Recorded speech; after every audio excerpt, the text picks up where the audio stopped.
السلام عليكم. اذا هذا الفيديو هذا هو الجزء الثالث والاخير من تصحيح الفرض الاول الدوره الاولى بالنسبه للسنه الثالثه اعدادي. اذا ندوزو للتمرين الثالث. اذا الان exercice 3 la première question كتقول لي développer et réduire a. دونك نحاولوا نشرو ونبسطوا التعبير a. كاين الشطر الثاني من السؤال ولكن غنجاوبوا على النشر ديال التعبير والتبسيط ديالو. دونك باش ننشر هذه راه متطابقه عامه غنذكر بها a plus b le tout au carré une identité remarquable égale a au carré plus 2ab plus b au carré.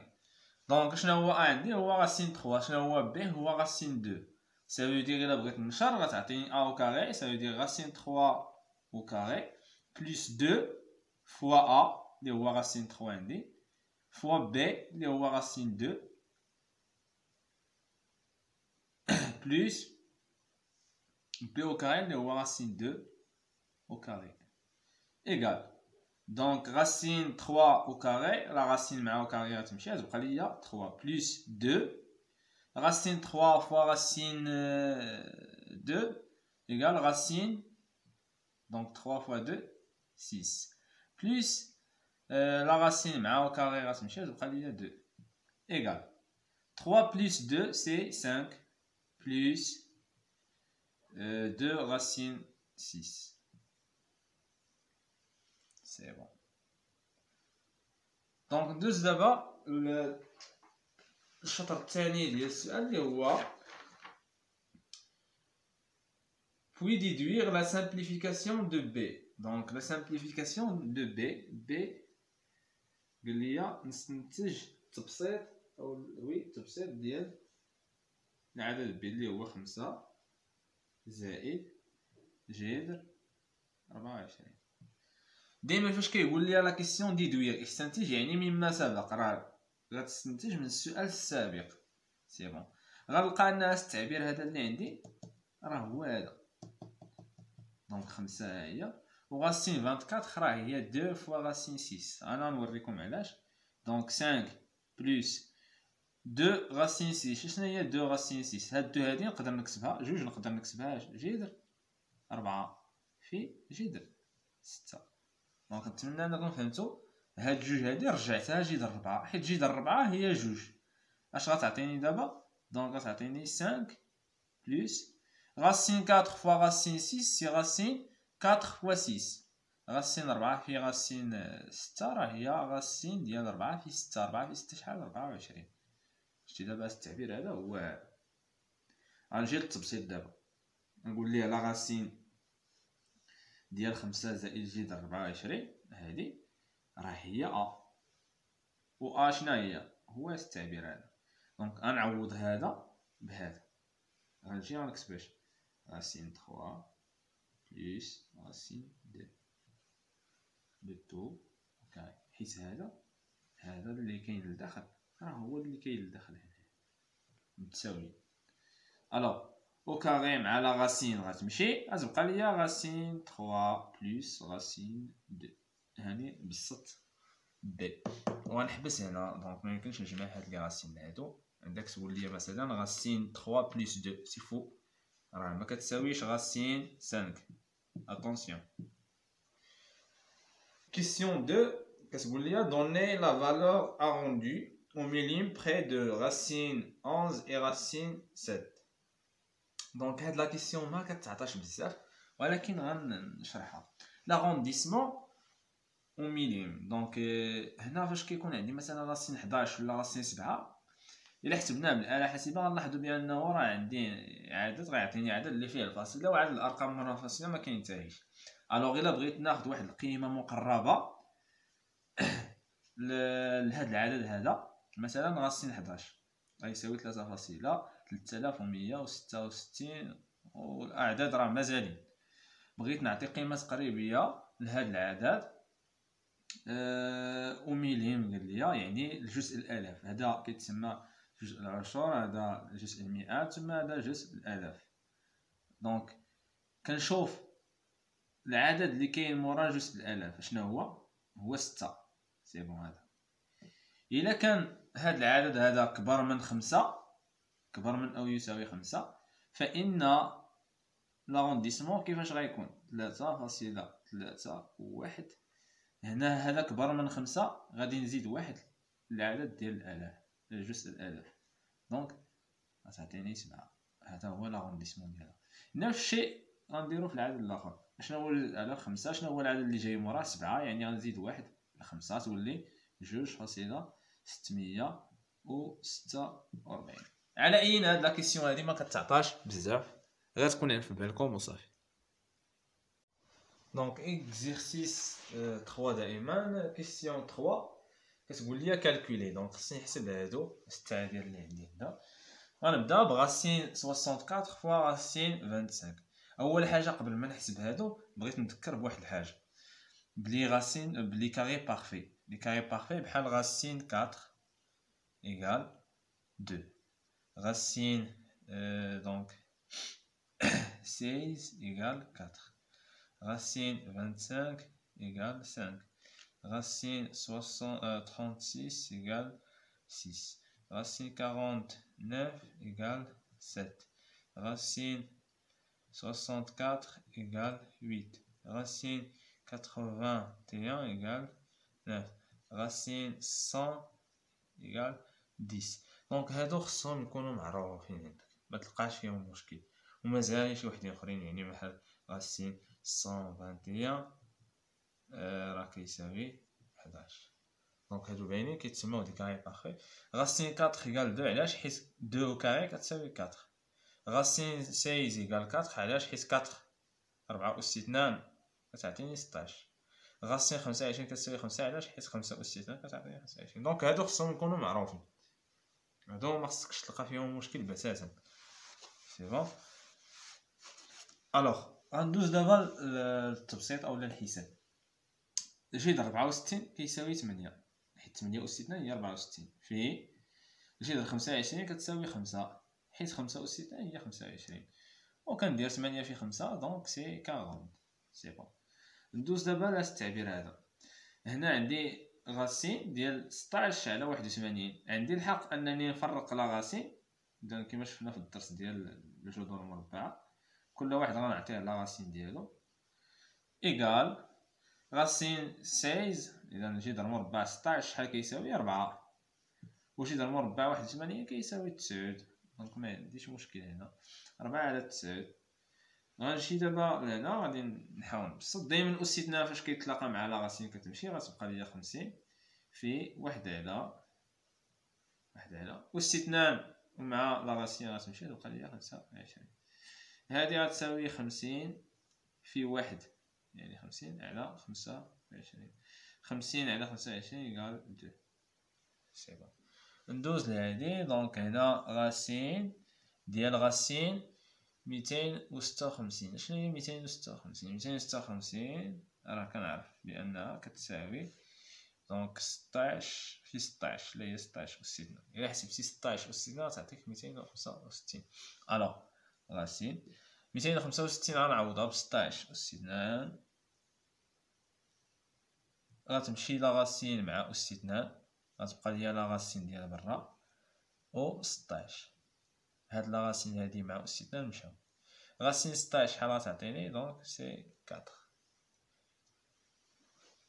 مانتنون اكزرسيس 4 كتقول لي ريزودر لي زيكواسيون سيفونت. دونك غنحاولوا نحلوا هاد المعادلات هادو اللي هما فيهم اكس أس 2. دونك غادي نعطيكم لا ريغل بعدا القاعده عاد نرجع للتمرين. التذكير ديال الدرس قلنا في الدرس ان اكس كاري كتساوي ا. هذه معادله عندنا 3 ديال الحالات. يا اما هاد ا هذا عدد موجب يا اما ا دونك عدد موجب قطعا او لا ا كيساوي صفر او لا ا عدد سالب قطعا. سي بون. اذا كان ا عدد موجب كنقولوا ان هاد المعادله هذه عندها حلين جذر ا اي موان غاسين ا. إلا كان أ كيساوي صفر فإن المعادلة تقبل حل واحد اللي هو صفر. إلا كان هاد أ هذا سالب فإن المعادلة ليس لها حل. نادمي با سوليسيون ما عندهاش شي حل. ألوغ غنجي للمعادلة الأولى إكس أس 2 كتساوي 17. 17 هو عدد موجب، وبالتالي المعادلة غتقبل جوج ديال الحلول. جذر اشنو هو عندي انا؟ هو 17، يعني جذر 17 وشنو وناقص جذر 17. Donc cette équation admet deux solutions, racine 17 et moins racine 17. المعادلة الثانية x كاري يقال موان 2. هذا العدد هذا سالب، يعني حنا في الحالة الثالثة، يعني أن المعادلة لا تقبل حل، ما عندهاش شي حل. علاش؟ حيت ما عمرك غتلقى عدد أس 2 كيساوي عدد سالب. دايما شي حاجة أس 2 كتعطيني عدد موجب، الوغ شي حاجة أس 2 تعطيني عدد سالب ما يمكنش، ما كايناش، وبالتالي هذه المعادلة هذه ليس لها حل ولا لا تقبل حل. ندوزو لهاد المعادلات هادو فيهم الخدمة شوية على هادو. دونك هادو مباشرة كنعرف الحلول واش عندها حل واش ما عندهاش. هادي خصني نخدم عليها شوية. دونك المعادلة اللي تعطاتنا في التمرين، اتونسيون هادي راه قلبتهم، نورمالمون سي x كاري بلس 2 ايكال 1، هادي اللي عندنا في الفرض. دابا هادي اشنو غندير ليها؟ حيت خص المعادلة باش نحلها تكون على هاد الشكل هذا، x أس 2 كتساوي عدد، ما يكونش عندي زائد اولا ناقص بحال هذا اولا في اولا. وبالتالي هاد الجوج هادي غنحاول نرجعها للطرف الاخر، غتعطيني اش سيتا ديال كوا. اش كيعني هادشي؟ ان x أس 2 كيساوي واحد. ملي غنرجع جوج للطرف الاخر غتولي ناقص جوج، كتغير الاشاره، يعني المعادله غتولي عندي x أس 2 كتساوي واحد ناقص جوج كيساوي ناقص واحد. سي بون، هاني رجعتها لهاد الشكل. دابا شنو هو ناقص واحد؟ واش موجب ولا سالب ولا صفر؟ سالب، يعني هاد المعادله هادي ما عندهاش حل، هادي ما عندهاش حل، لا با دو سوليسيون. دونك سيت ايكواسيون نادمي با دو سوليسيون. ضروري كنكتب هاد الجمله هادي في الفرض. ندوزو للمعادله الثالثه، هادي كذلك خصني نحاول نكتبها على هاد الشكل، يعني عدد أس 2 كتساوي عدد، x أس 2 كتساوي عدد، يعني هاد الثلاثه هادي خصني نحيدها من هنا. شنو هي العمليه اللي كاينه ما بين 3 و x أس 2 الضرب؟ يعني فاش غنرجع هذا لهنا غيولي قسمه. دونك هادو القواعد ديال المعادلات اللي شفتهم السنوات الماضيه، غتساوي 18 مقسومه على 3، حيت رجعت هذه دابا لهنا تولي قسمه، يعني ان x أس 2 كيساوي 18 مقسومه على 3 6. سي بون، راني رجعتها على هذا الشكل. عندي دابا شنو هو 6؟ واش 6 موجب ولا سالب ولا كيساوي صفر؟ دونك عدد موجب، وبالتالي هاد المعادله هادي عندها جوج ديال الحلول، جذر 6 وناقص جذر 6. سي بون، وما كنساش دائما في الفرض هاد الجمل هادو بحال هادي. دابا نقول ليها سيت ايكواسيون ادمي دو سوليسيون شنو هما؟ راسين 6 اي موان راسين 6. Donc, la question 5, écrit le nombre A, donc اكتب العدد A, sous forme de M racine 3. Donc, غنحاولو نكتبو هاد العدد هذا على شكلاش عدد M في راسين 3. tel que M un entier naturel، بحيث M عدد صحيح. دونك قال لي في السؤال نحاول نكتب هاد التعبير هذا بحال هكا. هاد السؤال ممكن تطرح في الفرض مثلا بصيغه اخرى، او في الامتحان بصيغه اخرى. شنو هي؟ كيقول لي سامبليفي ليكسبرسيون ا، بسيط التعبير ا. التبسيط ديال ا هو نيت نكتبوه على هذا الشكل، غير هنا كيوضح لي الامور اكثر. كيقول لي ها ام ها هي راسين 3، دونك كيعطيني التبسيط كيفاش غيكون. سي بون، دابا باش نبسط هذا التعبير غنجي غنشوف عندي دي راسين كاري، راسين ديال 27 ديال 48 وديال 12. كما كتعرفوا هاد 27 و 48 و 12 ماشي دي كاري بارفي، ماشي اعداد اللي هي ممكن نكتبوها على شكل عدد اس 2، وبالتالي خصنا نبسطوهم. باش نبسطوهم خصنا نحولوا لجداء. دونك شويه علينا مثلا 27 و 48 و 12، هاد الاعداد هادو اللي كاينين داخل الجذر المربع. هاد الاعداد باش نبسط خصني نحاول نكتبهم على شكل جداءات. بحال 27 راه هي 9 في 3، 48 راه هي 16 في 3، و 12 هي 4 في 3.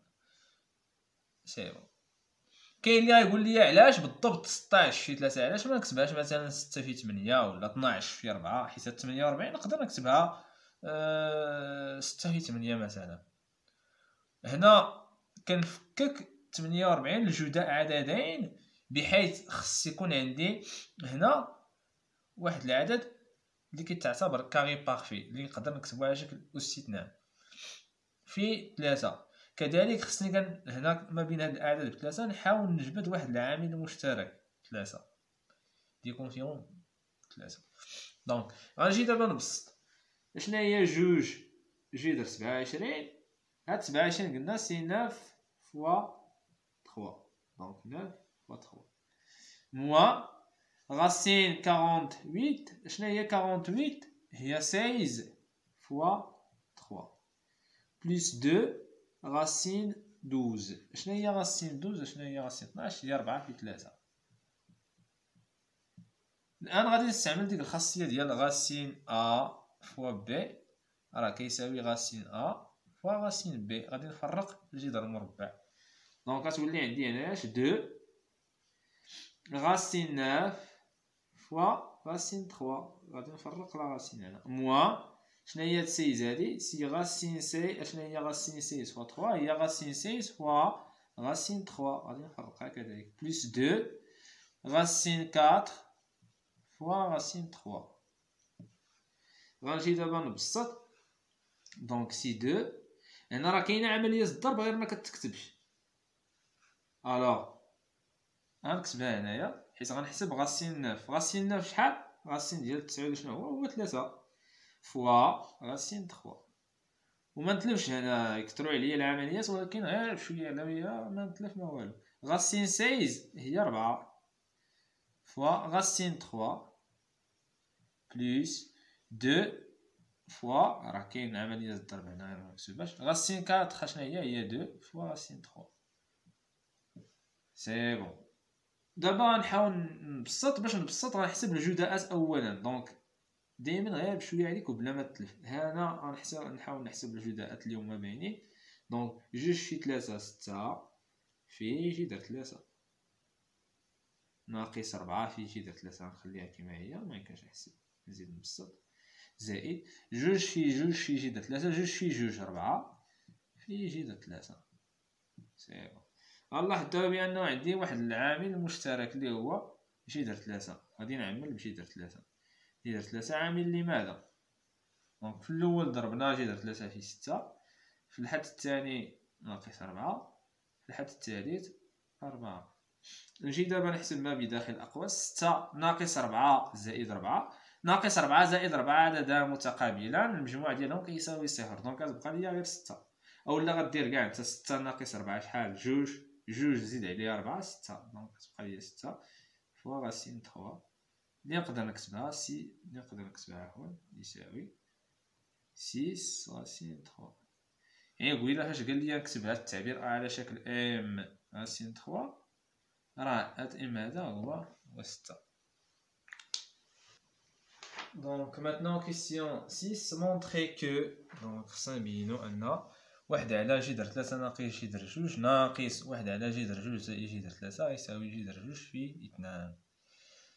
دونك نحاولو نبينو هاد المتساويه هادي ان هذا كيساوي هذا. باش نبينو ننطلقو من هاد الطرف ونبقاو نحسبو حتى نوصلو للطرف الثاني.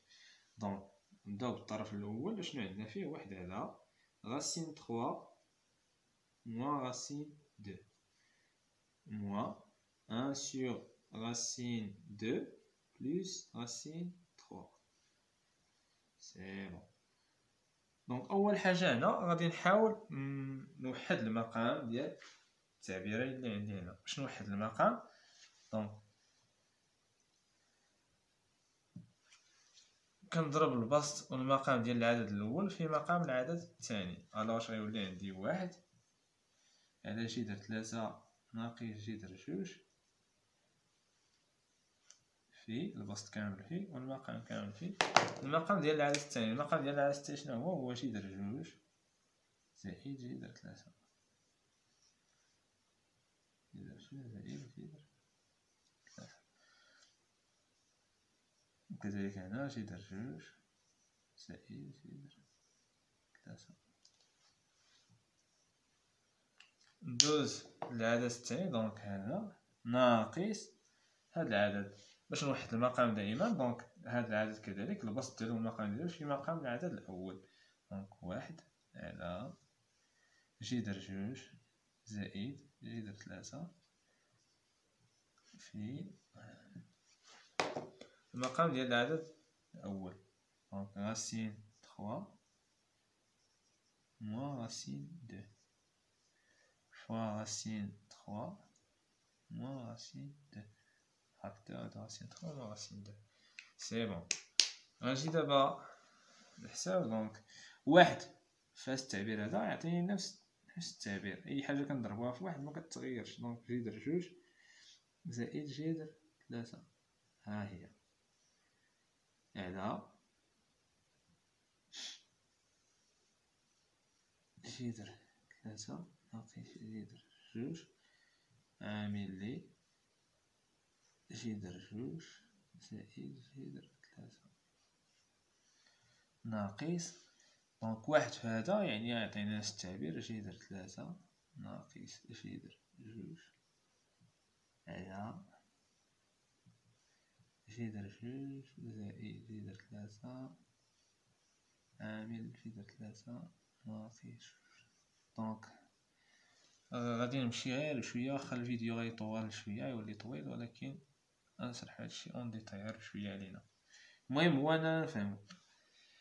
سي بون. هنا دابا عندي عددان لهما نفس المقام، غنحتفظ بنفس المقام وغندير العمليه في البسط. دونك جذر 3 ناقص جذر 2 عامل لي جذر 2 زائد جذر 3. البسط شنو فيه؟ عندي هاد العدد هذا ناقص هذا. دونك جذر 2 زائد جذر 3 ناقص جذر 3 ناقص جذر 2. كاين اللي غيشوف هنا يقول لي علاش كتخلي الاقواس، علاش خليت الاقواس هنا، علاش خليتهم هنا. اتونسيون هاد ناقص هذا من بعد راه ديال كلشي ديال هاد البسط كامل. شتي اش غندير؟ ناقص يعني ناقص هذا ناقص هذا كامل. كون ما درتش الاقواس غيكون عندي ناقص غير ديال جذر 3 بوحدو وغيولي عندي خطا. دونك غندير الاقواس باش نقول ان هذا كامل ناقص هذا كامل. وغنجيو دابا نشوفوا الفرق فاش غنحيدو الاقواس اش غيوقع. دونك غنحسب البسط دابا، نحيد الاقواس. هاد القوس هذا مسبوق باشاره زائد ما كاين والو هنا، يعني غنحيد القوس بلا ما نغير والو، ما عنديش مشكل هنا. زائد جذر 3. ولكن هنا دابا خصني نربط البال الاشاره. ناقص في زائد ناقص جذر 3 ناقص في ناقص زائد جذر 2. شتي دابا تغير الاشاره ديال هاد جذر 2، ناقص في ناقص تولي زائد. هذه راه عباره عن متطابقه هامه، الا لاحظتوها مزيان. ا ناقص بي عامل لي ا زائد بي، يعني هادو راه نقدر نقلبهم. باش نوريكم كيفاش غادي نمشيو غير شويه. غنقلب الجمع تبادلي. جذر 2 زائد جذر 3 راه هو ني جذر 3 زائد جذر 2، جذر 3 زائد جذر 2. واش بانت لكم متطابقه الهامه دابا في المقام؟ ا ناقص بي عامل لي ا زائد بي، اولا ا زائد بي عامل لي ا ناقص بي. متطابقه رقم 3 ليدونسيتي نيميرو 3. غنجيو دابا نحسبو. دونك جذر 2 زائد جذر 3 ناقص جذر 3 زائد جذر 2. جذر 3 ناقص جذر 3 صفر. دونك هذا مع هذا يساوي صفر. جذر 3 نقص منه جذر 3 يعطيني صفر. اش غيبقى؟ جذر 2 زائد جذر 2 على المتطابقه ا ناقص بي عامل لي ا زائد بي، اولا ا زائد بي عامل لي ا ناقص بي. اش كتعطيني؟ ا اس 2 ناقص بي اس 2، يعني جذر 3 اس 2 ناقص جذر 2 اس 2 يساوي جذر 2 زائد جذر 2. غتعطيني اش؟ بحال الا قلتي مثلا ا زائد ا شحال؟ 2 ا. وراه حتى جذر 2 زائد جذر 2 اش غتعطيني؟ 2 جذر 2. الوغ هادي اش غتساوي؟ 2 جذر 2 على أس 2 مع لا راسين غتمشي تبقى ليا 3، أس 2 مع لا راسين غتمشي تبقى ليا 2. عفوا 2 غتعطيني 2 جذر 2 على شحال؟ 3 ناقص 1 ناقص 2 1 اللي هي 2 جذر 2. وشنا هي 2 جذر 2؟ هي جذر 2 في 2، راه جداء تبادلي. دونك انطلقنا من هذا التعبير هذا، شحال لقيناه كيساوي جذر جوج في جوج، يعني ان هذا كيساوي هذا، وهي المتساويه اللي بغيت نبين. شفتي انطلقت من هذا توصلت لهذا. الان لا كيسيون 7 اللي هي لا اخر سؤال في لا ديرنيير كيسيون في النموذج ديال الفرض. دونك روندغ لو دينوميناتور ديال نومبر سويفون راسيونيل، خصني نرجع المقامات ديال هاد العددين هادو راسيونيل، يعني بحال قلتي خصني نحيد جذر مربع من المقام. الوغ غنبداو بالعدد الاول. شنو هو المشكل اللي عندي هنا؟ هو راسين 5 جذر مربع 5. خصني نحيد جذر مربع 5. باش نحيدها خصني اس 2. باش نلقى اس 2 خصني نضرب في جذر 5. دونك غيولي عندي 7 على جوج جذر 5 في. باش نحيد الجذر دابا خصني اس 2، باش نلقى اس 2 خصني نضرب جذر 5 في جذر 5. ولكن واش صحيحه بحال هكا؟ لا، دائما العدد اللي ضربت في المقام كنضربو كذلك في البسط، يعني تاعنا خصني نضرب في راسين 5. غادي نحسب دابا. دونك غتعطيني 7 في جذر 5 هي 7 جذر 5 سير 2 فوا راسين 5 فوا راسين 5 هي راسين 5 او كاري. راسين 5 في راسين 5 هي راسين 5 جوج مرات، يعني راسين 5 أس 2. وبالتالي غتعطيني بحال هكا 2 فوا أس 2 مع راسين غتمشي تبقى ليا 5 اللي هي 7 راسين 5 سور 10. هنا رجعت دابا المقام على الجذري حيت لا راسين. نجيو للعدد الثاني. في العدد الثاني الا كتلاحظوا عندي عمليه الطرح. في عمليه الطرح اولا عمليه الجمع فاش كتكون في المقام بغيت نحيد شي ضرب مربع كنستعمل المرافق، ما يسمى بالمرافق، يعني غنضرب في المرافق. راسين 3 على راسين 17 موان 4. باش نحيد دابا جذر مربع خصني نضرب في المرافق. شنو هو المرافق ديال هذا العدد هذا؟ هو راسين 17 عوض موان 4 غندير بلس 4. دونك هذا هو المرافق. وغنضرب كذلك الفوق في نفس العدد، ونضرب البسط في نفس العدد. دونك راسين 17 بلس 4 سي بون. غندوز دابا نحسب إيكال. دونك هذا غنخليه كيما هو بلا ما نشرو، حيت المهم عندي هو المقام. في هذا السؤال المطلوب مني أنني نحيد شي مربع من المقام. سي بون. هادشي دابا إلا لاحظتو هادي راه متطابقة هامة، أ ناقص بي عامل ل أ زائد بي، أولا أ زائد بي عامل ل أ ناقص بي. اش كيساوي أ أس 2 ناقص بي أس 2؟ يعني جذر 17 أس 2 ناقص 4 أس 2. اش غتساوي؟ جذر 3 عامل ل جذر 17 زائد 4 على هذا أس 2. دونك لا راسين مع أس 2 غتمشي غتبقى ليا 17 ناقص 4 أس 2 شحال؟ 16. غتعطيني راسين 3 فاكتور دو راسين 17 بلس 4 سور شحال؟ 16. 17 ناقص 16 1. دونك أنا حيدت جذر مربع من المقام. وإلا بغيت كاع نزيد ب 16 شي حاجة على 1 هي نفس واحد العدد على مقسوم على 1 هو نفس العدد، غتعطيني بحال هكا. دونك بون كوراج في الفرض ديالكم. نتمنى انكم فهمتوا مزيان هادشي، واللي عنده دي كيسيون يطرحهم في التعليق.